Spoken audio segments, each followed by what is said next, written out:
America is back. Nous sommes deux vieilles nations dans le monde. Le Royaume-Uni et la France.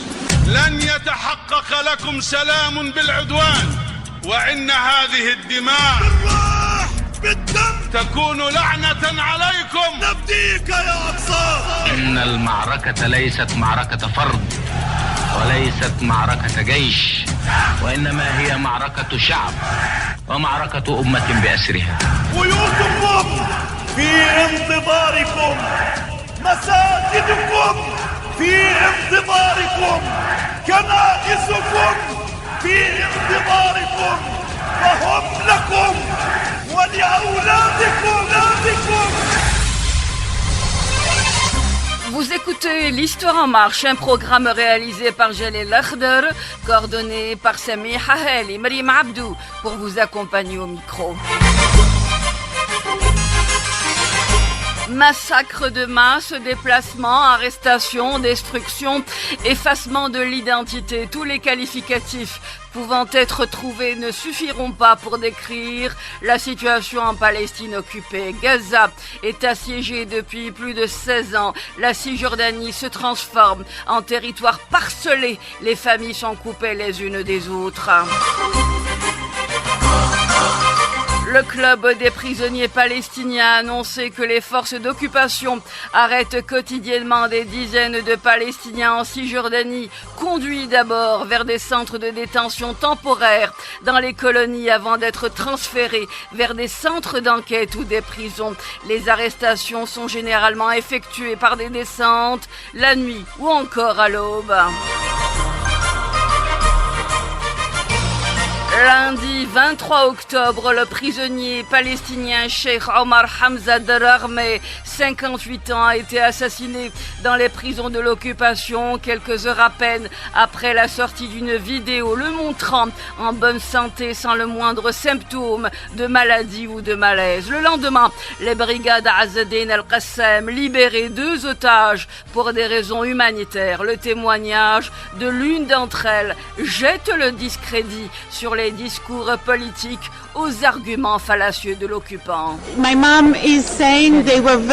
mère dit qu'ils ont été très amicaux envers eux et qu'ils ont pris soin d'eux, qu'ils ont reçu les médicaments, ont été soignés. L'un des hommes qui les accompagnait a été grièvement blessé suite à un accident de moto sur le chemin. L'ambulancier soignait ses blessures, on lui donnait des médicaments et des antibiotiques. Ils étaient sympathiques, l'endroit était propre, ils étaient préoccupés par leur état de santé. Avec nous à partir de Ramallah, Monsieur Abdallah Zaghari. Sayyid Zaghari, shukran li hudurikum ma'ana. Vous êtes président du club du prisonnier palestinien.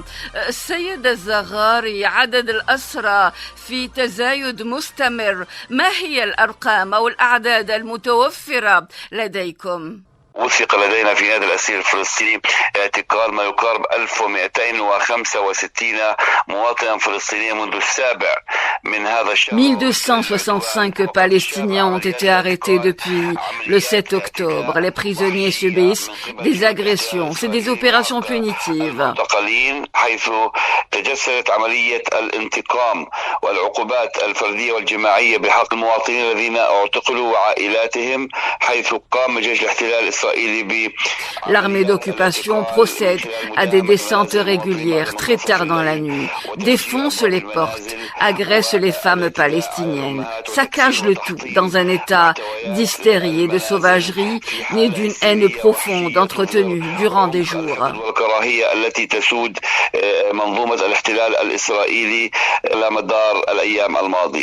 سيد عبد الله الزغاري، اعتداءات جنسية وتعذيب، أشياء لا يمكن وصفها اليوم. ما هي المعلومات التي وصلت لنادي الأسير في هذا الشأن؟ هناك ما يقارب 6500 معتقل فلسطيني يعيشون حياة معزولة عزلا تاما عن كل 6500 Palestiniens sont complètement isolés du monde extérieur et de leurs familles. Depuis le premier jour de cette agression, la direction des prisons a eu recours à des mesures punitives, privation d'eau, coupure d'électricité. Leurs objets personnels leur ont été confisqués. Photos, livres, même le Coran leur a été confisqué. Il leur est interdit de prier.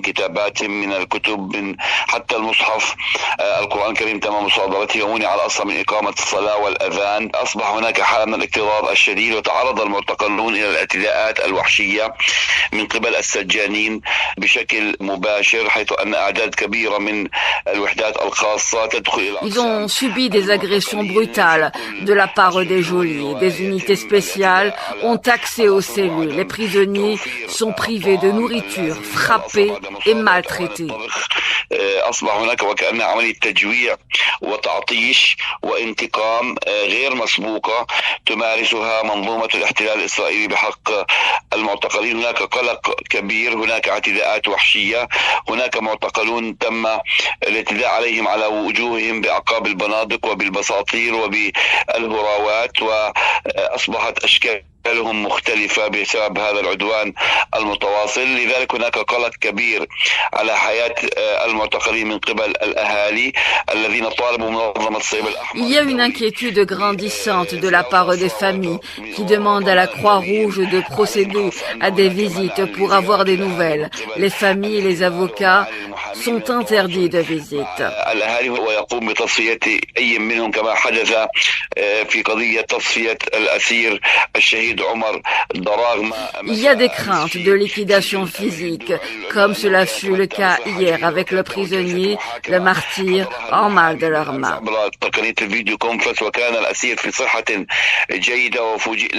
Juste avant, il comparaissait, il était en bonne santé. Son avocat, en visioconférence, l'a attesté. Nous avions été surpris par l'annonce de son décès. Les décès à l'intérieur des prisons sont des liquidations physiques volontaires. سيد عبد الله زغاري رئيس نادي الأسير الفلسطيني، شكرا جزيلا لحضورك معنا سيدي. شكرا لكم وبارك الله فيكم، وتحيا العروبة والجزائر وكل الأحرار الذين يقفون مع شعبنا الفلسطيني ضد آلة الحرب التي يواجهها شعبنا بصمود وبإرادة وبإيمان بأن الاحتلال إلى زوال وأن النصر حليفنا بإذن الله. بإذن الله. شكرا لك. شكرا.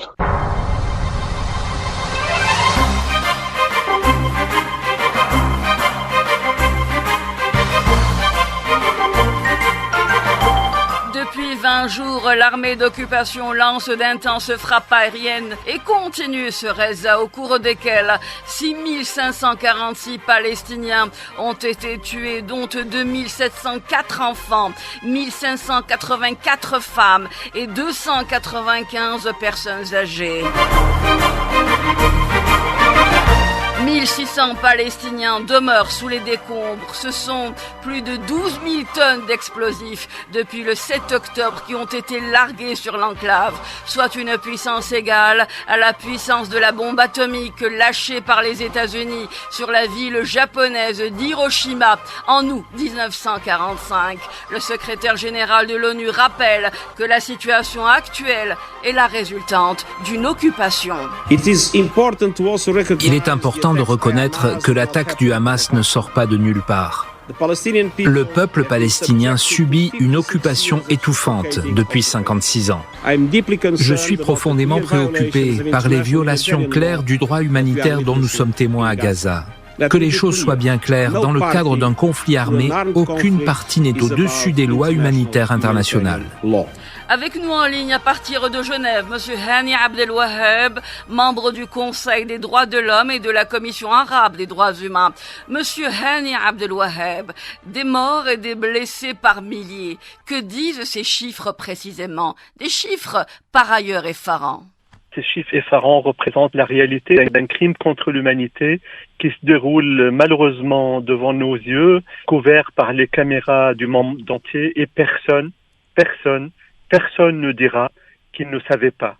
Surtout les dirigeants occidentaux qui donnent une carte blanche, un feu vert, un permis à tuer des Palestiniens civils et notamment des enfants qui vivent sous le siège total et intégral, inhumain et illégal depuis plus de 16 ans et qui vivent aujourd'hui dans des situations lamentables. Ils sont privés d'eau, de nourriture, de médicaments, ils sont bombardés à longueur de journée. Même les hôpitaux, même les églises, même les mosquées n'ont pas échappé au déluge de la guerre absurde d'un gouvernement d'extrême droite et soutenu malheureusement par des dirigeants occidentaux. Le dernier en date, le président français, qui a trahi l'héritage français et l'héritage gaulliste qui appelait jadis à une solution pacifique, à une solution à deux États, une déclaration telle que celle de M. Macron qui parle d'un droit légitime de l'agresseur, de l'occupant à se défendre contre le peuple occupé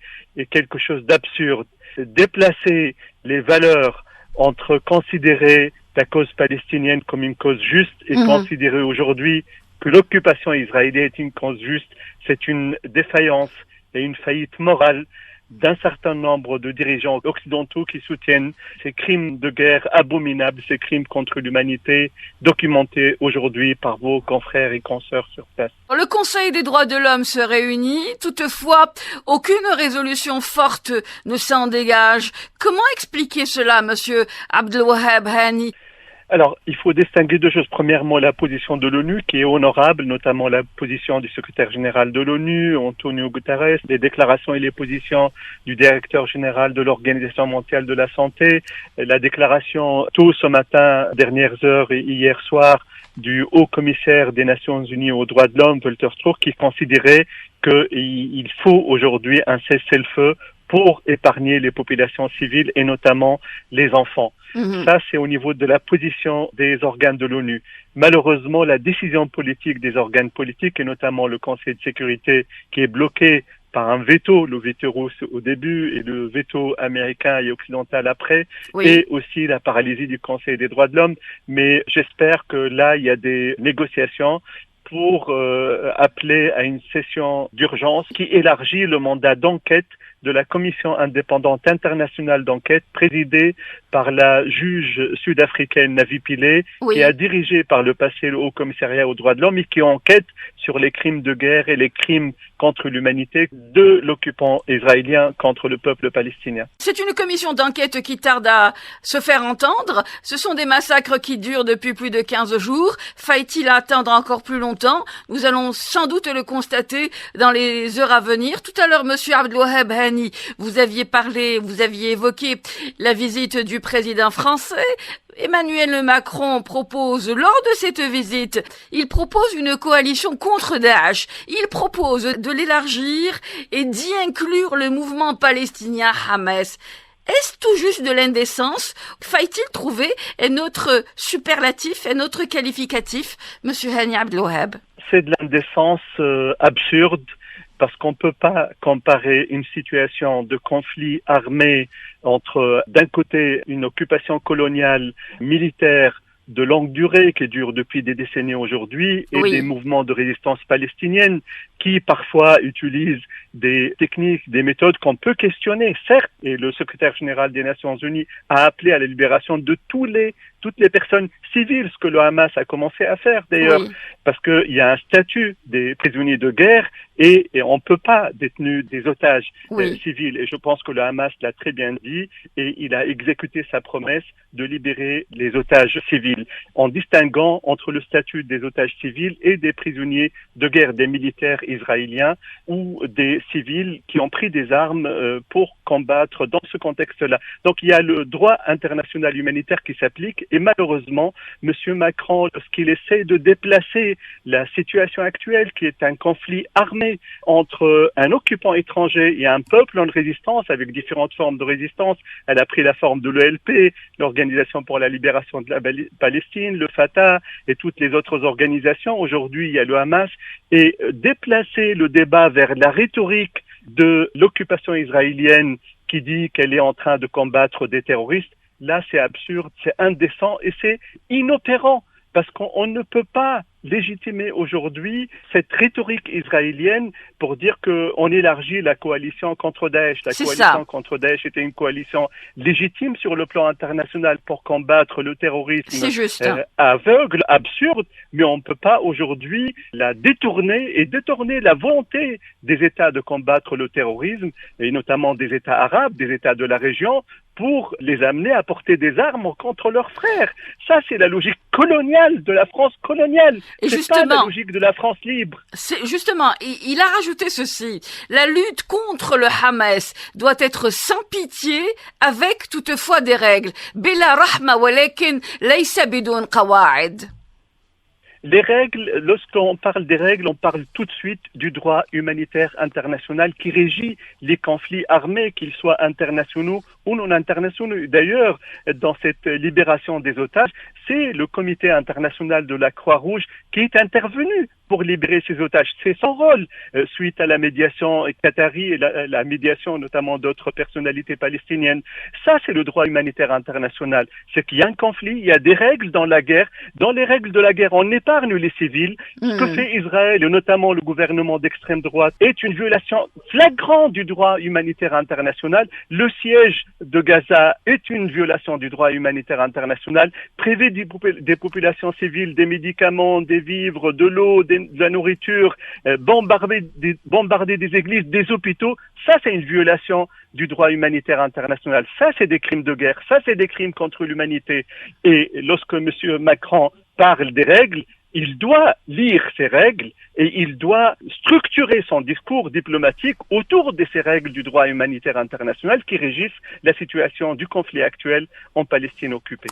Monsieur Abdelwaheb Hani, merci infiniment d'avoir été avec nous et de nous avoir accordé de votre temps. Merci beaucoup, monsieur. Merci. Abdelwaheb Hani est représentant permanent auprès de l'ONU, notamment du Conseil des droits de l'homme et de la Commission arabe des droits de l'homme. Et il était avec nous à partir de Genève.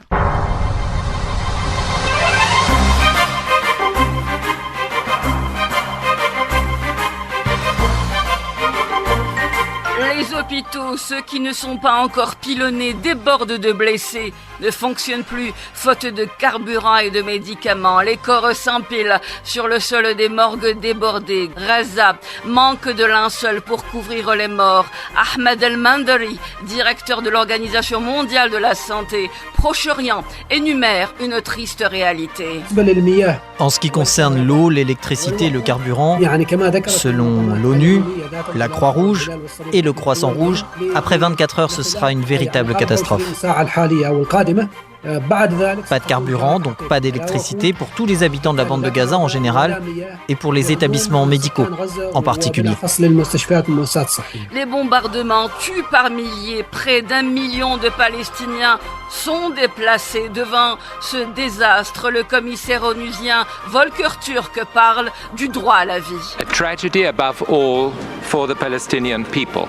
Over half a century of occupation has led to widening dispossession, deepening deprivation, and recurring and severe violations of their rights, including the right to life. Avec nous en ligne à partir de Beyrouth, Monsieur Fares Boez, merci d'accepter notre invitation. Vous avez été ministre des Affaires étrangères de votre pays, le Liban. Monsieur Fares Boez, devant les chiffres effarants, le président français Emmanuel Macron parle d'une coalition élargie pour lutter, dira-t-il, lutter contre le terrorisme. Cette coalition inclurait, selon lui, le Hamas. Que répondez-vous à ces propos, Monsieur Fares Boez? Je voudrais tout d'abord dire que nous vivons absolument une situation exceptionnelle, historiquement exceptionnelle dans l'histoire de l'humanité. Nous vivons une situation d'injustice phénoménale, injustice politique, injustice médiatique, injustice à tous les niveaux, où le monde a l'air d'être vraiment réduit en esclavage devant la volonté d'Israël. La réalité est qu'il n'y a plus de médias internationaux qui relatent la situation telle qu'elle est. Il n'y a plus de position politique logique ou acceptable. Même l'Europe, qui a été connue historiquement pour sa justice, pour le fait d'être des États de droit, est absolument hors du coup. Nous assistons quand même à un appui inconditionnel à Israël, à une déformation des réalités dans le monde, un intox médiatique sans nul précédent dans l'histoire de l'humanité. Je crois qu'à l'heure actuelle, ce qui se passe, c'est que réellement, l'Amérique gouvernant l'Europe, l'Europe gouvernée par l'Amérique, sont réellement absolument de parti pris. Au point même de changer de dictionnaire, au point même où un acte de résistance devient un acte terroriste. Est-ce que les actes de la résistance française contre l'occupation nazie étaient des actes de terrorisme? Lorsque la résistance française faisait sauter un train allemand en France, est-ce que ça s'appelait du terrorisme ou ça s'appelait de la résistance? Eh bien, les Palestiniens résistent sur un territoire palestinien occupé. Les Palestiniens sont parqués dans une immense prison que le monde n'a jamais connue, qui s'appelle Gaza. Cette fameuse prison contient 2 millions d'individus. Ces 2 millions d'individus n'ont pas de port, n'ont pas d'aéroport, n'ont pas droit à avoir un État, n'ont pas droit à avoir une administration. Même le blé, le sucre et les carburants qu'ils doivent importer, ils doivent le faire à travers Israël. Et là, on leur en veut de résister. Mais c'est extraordinaire. On ne peut pas être à ce point injuste. Le 20 octobre, le président des États-Unis, en parlant de la résistance palestinienne, a indiqué que ceux qui s'en sont pris à, dira-t-il, Israël, avaient pour objectif de saper ces tentatives de normalisation. Il a indiqué que j'étais sur le point de m'asseoir avec les Séoudiens. En d'autres termes, la résistance a empêché ou a voulu contrer les négociations de normalisation. N'est-ce pas là une volonté de nier la dimension nationale de ce conflit, né de l'occupation? Mais absolument, absolument. Lorsqu'un président américain tombe volontairement dans le piège médiatique et déclare que des enfants israéliens ont été tués et que leur tête, sur base de photos truquées, des photos d'enfants israéliens tués par les Palestiniens, et qu'il s'avère que c'est le contraire carrément, que c'est des enfants de Gaza tués par les bombardements israéliens. Mais c'est phénoménal. Lorsqu'aujourd'hui le dictionnaire, madame, le dictionnaire est lui-même falsifié. Donc l'acte de résistance, on le nomme terrorisme. Mais sur quelle base? Mais qui est ce Dieu du monde qui a le droit lui-même de venir quand même donner, classifier, catégorifier ces situations, qui décide de lui-même quel acte est un acte de terrorisme et quel acte ne l'est pas.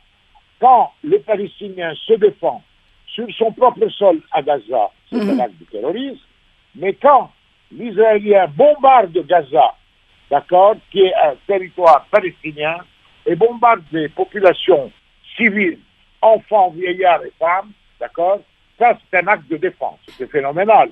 Monsieur Falch-Boès, pour les États qui ont déjà normalisé leurs relations avec cette entité, la situation en Palestine s'impose dans leur quotidien politique, sur leur propre sol, par notamment des rassemblements massifs de soutien aux Palestiniens. Il est clair que le processus de normalisation, qui avait déjà été entamé sur un seul pied, puisque cette normalisation ne tenait pas compte des droits des Palestiniens, cette normalisation était une normalisation faite sous pression, sous la pression américaine, d'accord, puisque beaucoup de régimes arabes doivent leur situation à l'approbation américaine. Donc, cette normalisation ne s'était pas faite sur base d'une paix réelle, sur base quand même d'un octroi des droits aux Palestiniens. Bien. Moi, je comprends qu'il y ait un jour une normalisation, le jour où cette normalisation se base sur la récupération des Palestiniens de leurs droits. Mais déjà, cette normalisation, comme je viens de le dire, s'était faite d'une façon artificielle. Et donc, aujourd'hui, avec cette guerre, cette normalisation est vraiment sur la table. Je ne sais pas jusqu'à quel point les régimes arabes, qui ont normalisé déjà, tiendront devant la pression populaire chez eux, tiendront devant cette nouvelle réalité, surtout si la guerre à Gaza n'a pas encore commencé. Surtout si cette guerre de Gaza va commencer bientôt et va peut-être connaître encore des épisodes absolument extraordinaires.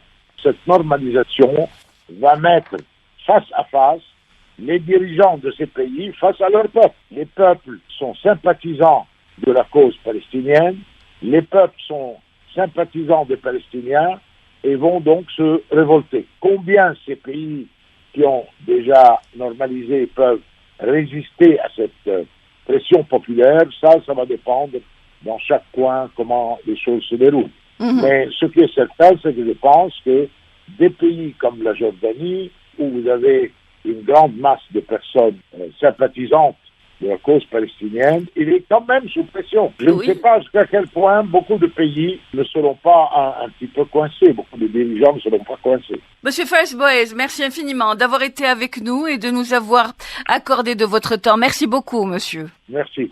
Faiz Boez a été ministre des Affaires étrangères du Liban dans les gouvernements successifs de Omar Karameh, Rachid Solh et de Rafiq Hariri. Et il était avec nous à partir de Beyrouth.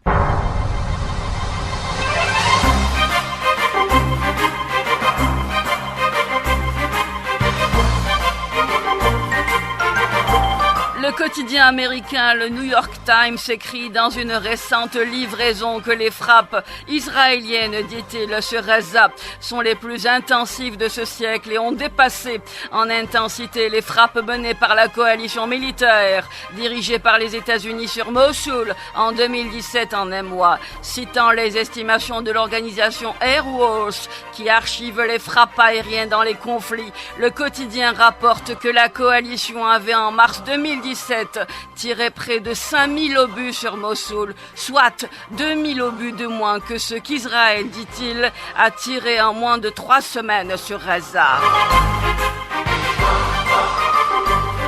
Par ailleurs, le colonel à la retraite de l'armée américaine et ancien conseiller du Pentagone, Douglas McGregor, a déclaré que récemment, un détachement conjoint des forces spéciales, des forces armées des États-Unis et de l'armée d'occupation a été abattu dans la bande de Gaza. Selon lui, les tâches de l'opération des forces spéciales comprenaient la reconnaissance, la détection des centres de détention et la libération des citoyens américains retenus à Gaza. No real army anymore. The army is down to perhaps what, 450,000. Nous n'avons pas de véritable armée, sa composante est très réduite. Combien d'entre eux sont prêts au combat aujourd'hui? Beaucoup sont en Europe de l'Est. Nous n'avons pas les moyens d'envoyer un renfort de 80 000 à 100 000 militaires rapidement. Nous misons sur des forces spéciales. Nous avons 2000 Marines et 2000 éléments des forces spéciales, ce qui n'a pas un impact important. Comme nous l'avons constaté lors des dernières 24 heures, certaines de nos forces spéciales américaines et des forces spéciales israéliennes étaient à Gaza pour localiser, libérer les otages et créer un impact.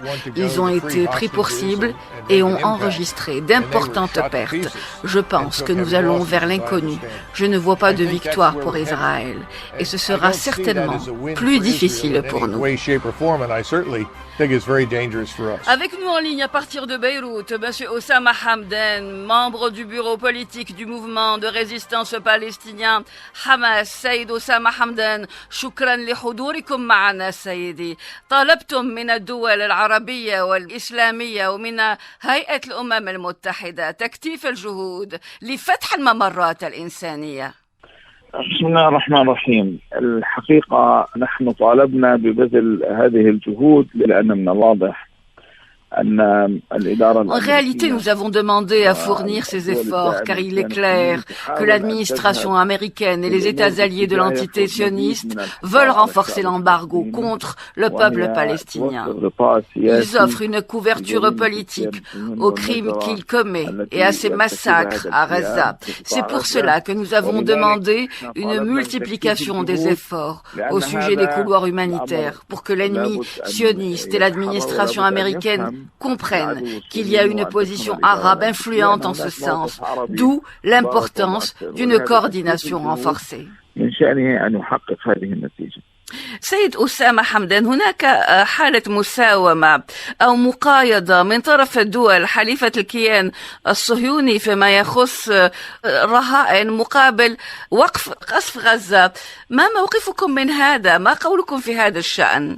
الإدارة الأمريكية تمارس ابتزاز سياسي رخيص. نحن قلنا وبوضوح من اليوم الأول. L'administration américaine exerce une vile provocation politique. Nous avons exigé dès le premier jour l'arrêt des attaques contre la bande de Gaza.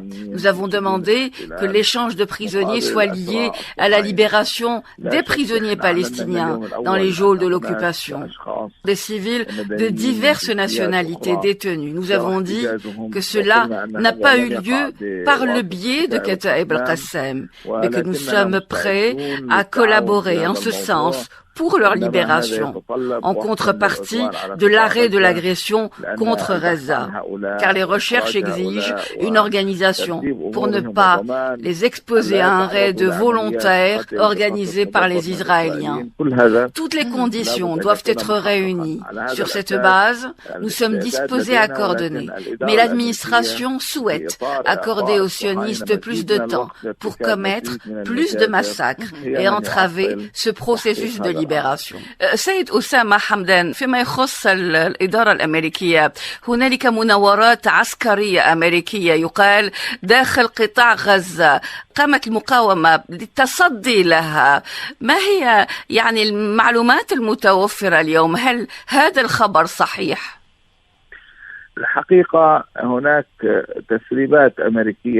En vérité, nous avons obtenu des informations qui ont fuité, des informations américaines au sujet de l'intervention opérationnelle de soldats et officiers américains à Gaza. En ce qui nous concerne, nous agissons avec force contre les forces d'occupation et tous ceux qui participent à une quelconque opération de la même manière. Nous refusons toute agression contre nous, nos terres et notre peuple. Les alliés de l'occupation devront en assumer les conséquences. Mais de notre côté, nous n'avons aucune confirmation que des militaires américains sont entrés dans la bande de Gaza. سيد أسامة حمدان، ما موقفكم من تصريحات الرئيس ماكرون الفرنسي الأمس برام الله؟ لقد تحدث عن حركة حماس، ما موقفكم فيما قيل؟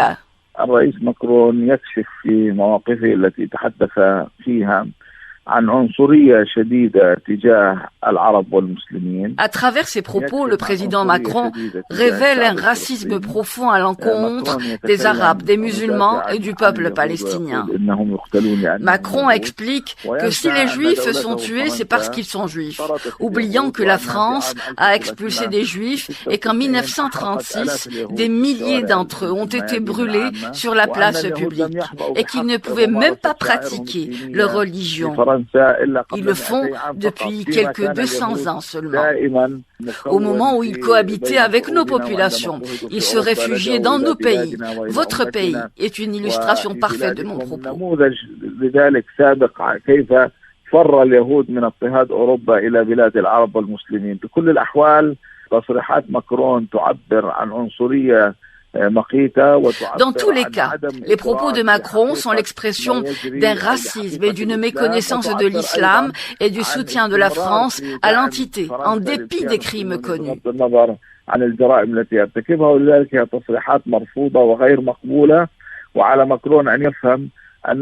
Macron doit savoir que nous avons été élus par une majorité des voix de notre peuple, un pourcentage qu'il n'a pas lui obtenu. Je dis aux Français, Macron veut créer des hostilités entre eux et le peuple palestinien. Quand la France a subi l'occupation nazie, les Français ont mené une résistance légitime. Aujourd'hui, nous faisons face à une occupation sioniste et nazie, encore plus féroce. النازي. اليوم نحن نتعرض لاحتلال صهيوني نازي، بل هو نازية جديدة أسوأ من النازية القديمة، ونعتقد ونتوقع أن يكون موقف الشعب الفرنسي إلى جانبنا.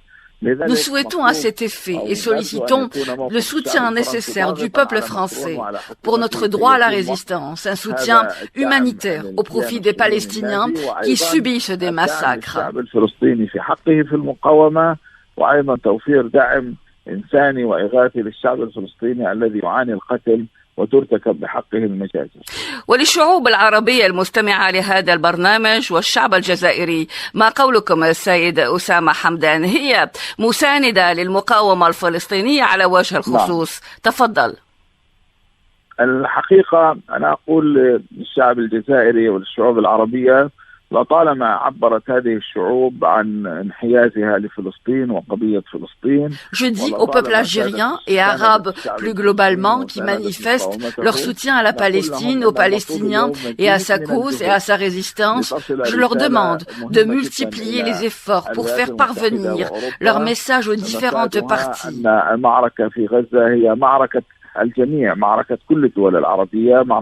La bataille est partagée, la bataille est celle de tous les États et les peuples arabes, aussi les pays qui normalisent et qui ont des relations avec l'occupant. J'appelle leur population à exercer des pressions pour mettre un terme à cette normalisation, de renvoyer les ambassadeurs sionistes, arrêter toute normalisation avec cette entité criminelle, non seulement à cause de cette agression, mais parce qu'il constitue un véritable danger pour toute la région. سيد أسامة حمدان، شكرا جزيلا لحضوركم معنا سيدي. شكرا. Oussama Hamdan est l'un des leaders du mouvement palestinien Hamas. Il est membre du bureau politique du mouvement de résistance Hamas et il était avec nous à partir de Beyrouth.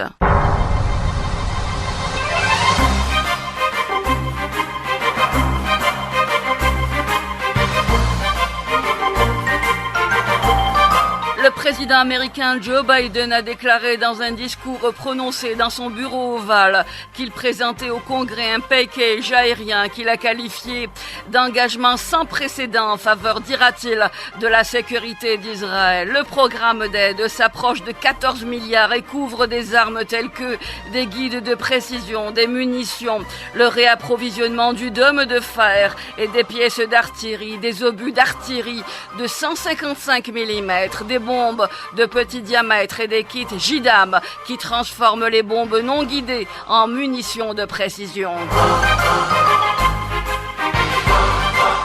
D'un autre côté, le ministre des Affaires étrangères, Hossein Amir Abdullahian, était dans la soirée de mercredi à New York pour appuyer les intérêts des Palestiniens lors d'une réunion de l'ONU.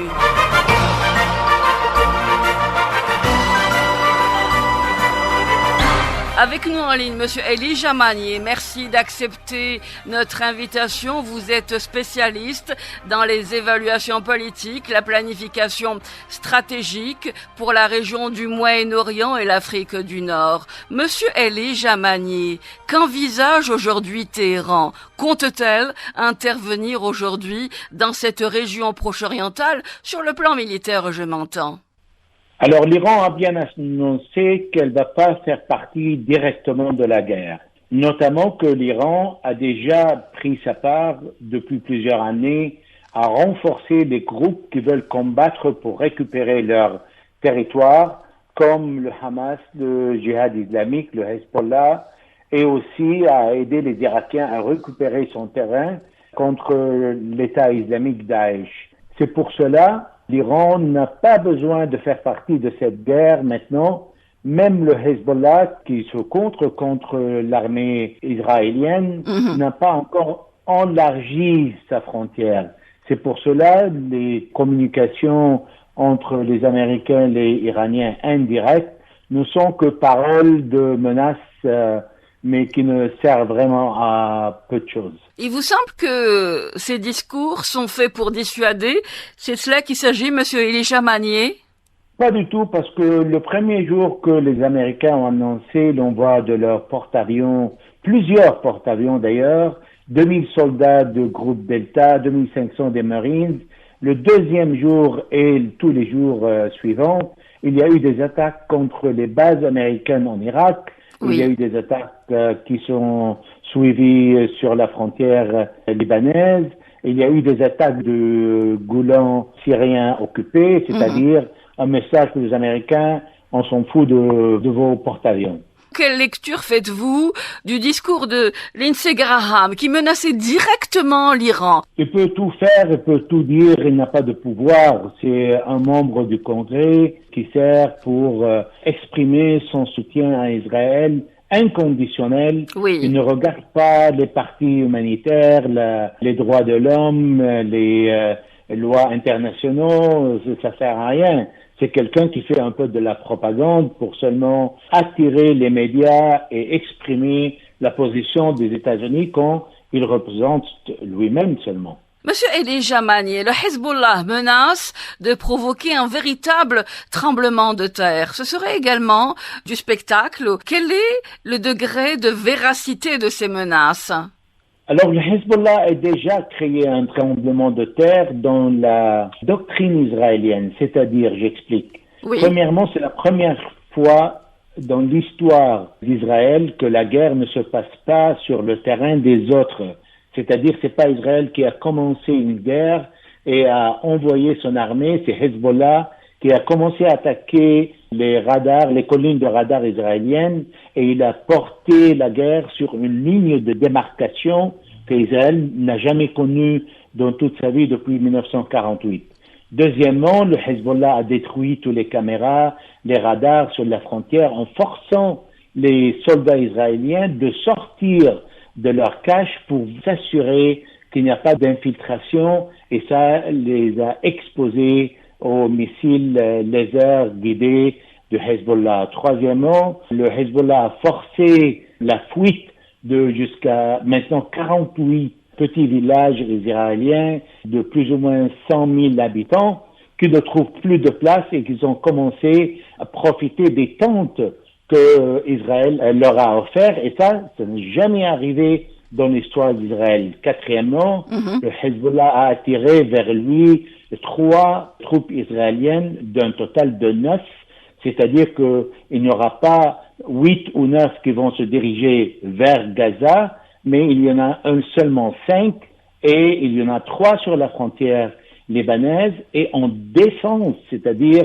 ils veulent pas attaquer le Liban parce qu'ils ont peur. Et dernièrement, les Israéliens ont demandé de l'aide à Joe Biden pour leur aider contre le Hezbollah, et on voit que l'image de l'armée invincible israélienne a été complètement détruite dès le premier jour par le Hamas Jihad islamique. Seulement 1200 militants qui ont attaqué l'unité de Gaza, qui est la plus féroce qui se trouve sur la frontière de Gaza, et qui a détruit cette image. Et maintenant, Benjamin Netanyahu a répété 32 fois la parole: les Américains vont nous envoyer un porte-avions contre le Hezbollah. C'est-à-dire, Israël sont les États-Unis et vraiment rien, nul. C'est-à-dire que ce sont les Américains qui aident les Israéliens à faire la guerre en leur offrant des bombes, le soutien international et puis de l'argent pour financer cette guerre. Monsieur Elijah Magnier, je rappelle que vous êtes expert de la planification stratégique et militaire pour la région du Moyen-Orient et de l'Afrique du Nord. Une toute dernière question. Le potentiel du Hezbollah est également sujet à discussion ou à débat. Le Hezbollah a-t-il fait état de tout ce dont il possède? Je pense que non, bien évidemment. Que pouvez-vous nous dire à ce sujet? Hezbollah n'a pas encore commencé. Il a débuté avec des missiles laser guidés sur la frontière entre 2 et 5 kilomètres. Il n'a pas utilisé ces missiles de précision qui portent 1 à 2 tonnes d'explosifs. Il a besoin seulement de bombarder Haïfa et Tel Aviv, mais on est déjà habitué à l'opération de Hezbollah. Il ne brûle pas les étapes. Il attend qu'est-ce que l'armée israélienne va faire. Comment ils vont entrer à Gaza? Est-ce qu'ils vont aller contre un mur de la résistance palestinienne qui va encore détruire plus d'effectifs de l'armée israélienne? Et puis, il va lutter s'il faut entrer dans une guerre encore plus large ou pas. Il ne faut pas maintenant attendre que le Hezbollah commence un deuxième front contre les Israéliens pour ne pas vraiment attirer plus de soutien à Israël. Monsieur Elijah Magnier, merci infiniment d'avoir été avec nous et d'avoir bien voulu répondre à nos questions. Merci beaucoup, monsieur. Elie Jamani est expert de la planification stratégique et militaire pour la région du Moyen-Orient et de l'Afrique du Nord. Cette émission arrive à son terme. L'Histoire en marche a été réalisée par Jalil Akhdar, coordonnée par Sami Hahali. Mariam Abdou vous a accompagné au micro. J'aurai le plaisir de vous retrouver dimanche à partir de 18h30 pour une émission spéciale consacrée à la Palestine occupée. Merci de votre fidélité. À très bientôt, Inch'Allah.